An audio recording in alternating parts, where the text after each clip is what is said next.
جب ہلاکو نے 656 ہجری میں بغداد کو تباہ کیا تھا، پتہ ہے کتنے آدمی قتل کیے تھے؟ 15 لاکھ آدمی، 15 لاکھ آدمی، کئی دن ان کا قتل عام ہوتا رہا۔ 20 لاکھ کی آبادی تھی، 5 لاکھ کیسے نکل گئے، بچ گئے یا اس نے خود چھوڑ دیے، 15 لاکھ آدمی ذبح کیے اس نے۔ اور اس کے پیچھے بے شمار جو چل رہی تھی نافرمانی، اس میں ایک بڑی نافرمانی فرقہ واریت تھی، اور شیعہ سنی فساد اور شافعی حنفی فساد، مالکی حنبلی فساد۔ اب تو چونکہ اللہ نے ایسے بلاک بنا دیے کہ جو شوافع ہیں ان کا بلاک الگ ہو گیا، احناف کا بلاک الگ ہو گیا، حنبلیوں کا الگ ہو گیا، مالکی افریقہ میں چلے گئے، حنفی وسط ایشیا میں آ گئے، شافعی مشرق بعید میں چلے گئے، حنبلی بلاد عرب میں چلے گئے، تو ان کی آپس میں کوئی وہ پھینک سینگ نہیں پھنستے ہیں۔ لیکن چونکہ شیطان نے تو محنت کرنی ہے، تو اہل السنت والجماعت ہو کر آپس میں اتنے لڑائیاں ہیں، اور مختلف جتنے بھی مکاتب فکر ہیں سب کے آگے مختلف مکاتب فکر ہیں، اور وہ آپس میں نفرتوں تک پہنچے ہوئے ہیں اور بغض تک پہنچے ہوئے ہیں۔ یہی حال بغداد کا تھا، یہی حال بغداد کا تھا۔ اللہ مجھے بڑے بول اور دعوے سے بچائے۔ بچوں، تاریخ پڑھے بغیر دین سمجھ میں نہیں آتا پوری طرح۔ آدمی عبرت نہیں لے سکتا، سبق نہیں لے سکتا، صرف فقہ میں گم ہو کر ایک عجیب قسم کی وہ مخلوق بن جاتا ہے۔ پورا قرآن سامنے ہو، پوری نبی کی سیرت سامنے ہو، تاریخ سامنے ہو، تو فیصلہ کرنا آسان ہوتا ہے۔ بغداد کو تیک کر دیا ہلاکو خان نے، کہ اس کے پیچھے بڑا سبب یہ آپس کے روزانہ مناظرے ہوتے تھے۔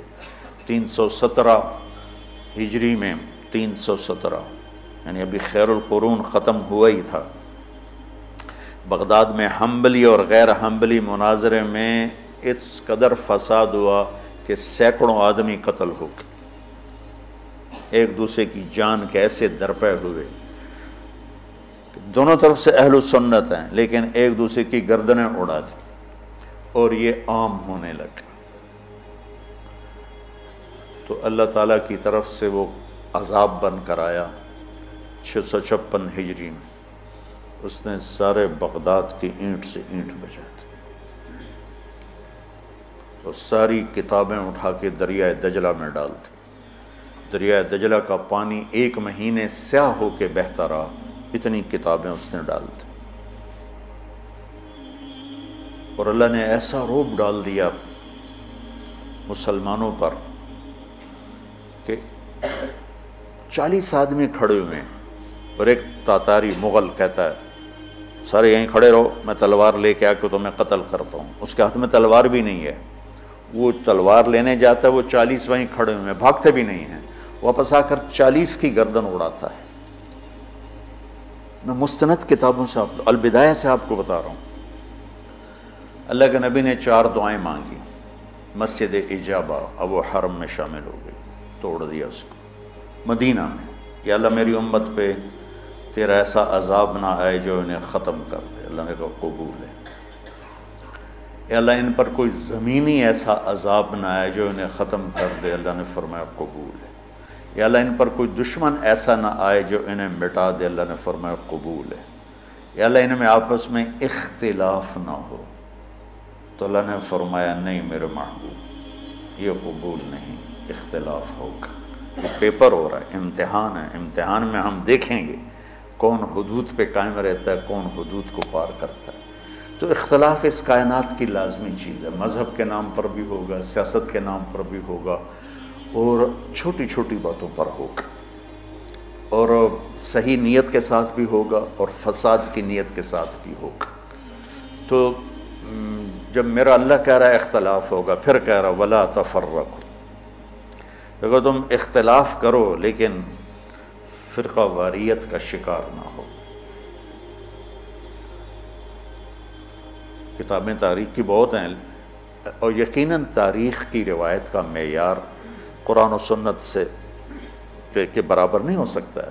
تاریخ کچھ کہے اور حدیث کچھ کہے، قرآن کچھ کہے، تو تاریخ کو چھوڑ دیا جائے گا۔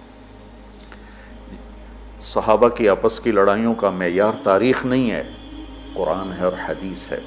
وہ انسان تھے، بشر تھے، ان سے خطائیں ہوئیں، لیکن میرے اللہ نے کہا کُلًّا وعد اللہ الحسنى، میرے نبی میرا وعدہ ہے تیرا ہر صحابی جنت میں جائے گا۔ بس اس کے بعد ہماری زبانیں بند ہو جانی چاہیے۔ جن کو اللہ نے معاف کر دیا ہو، ہم ان پر زبان کھولیں گے تو ہلاک ہو جائیں گے، تباہ ہو جائیں گے۔ تو بچوں، آپ کو نصیحت کرتا ہوں، اور جو سن رہے ہیں، مسلمان بن کے چلو، اللہ کے واسطے فرقہ واریت کی لعنت سے نکلو نکلو نکلو، یہ ختم نہیں ہو سکتے۔ ہاں، ہم جڑ کے چلیں، اپنے اپنے مسالک پر چلتے ہوئے ایک دوسرے کو عزت دیں، احترام دیں۔ مولانا محمد قاسم نانوتوی رحمۃ اللہ علیہ، جنہوں نے دیوبند کی بنیاد رکھی،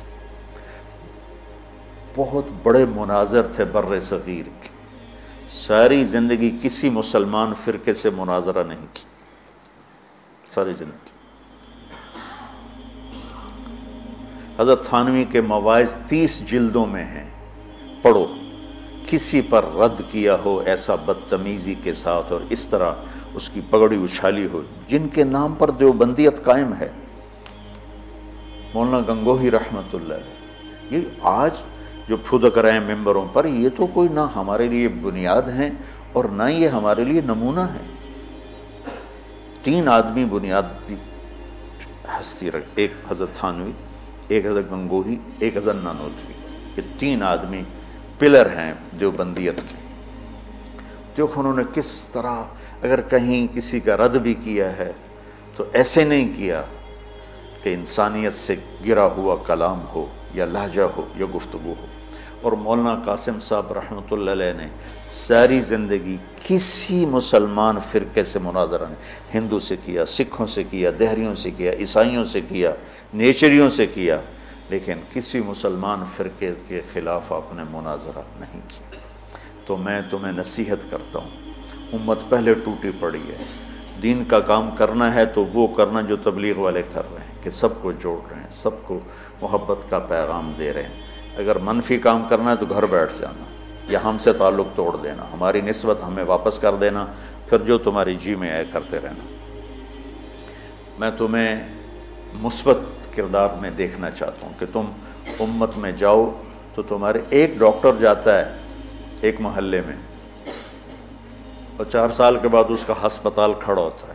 10 مولوی ایک محلے میں جاتے ہیں اور ان کا نام و نشان تک مٹ جاتا ہے۔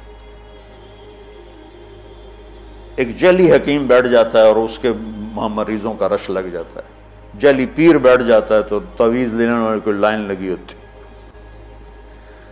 اور ایک اچھے مدرسے کا پڑھا ہوا بچہ اپنے ماحول میں جاتا ہے، وہ کوئی اثر ہی نہیں چھوڑتا۔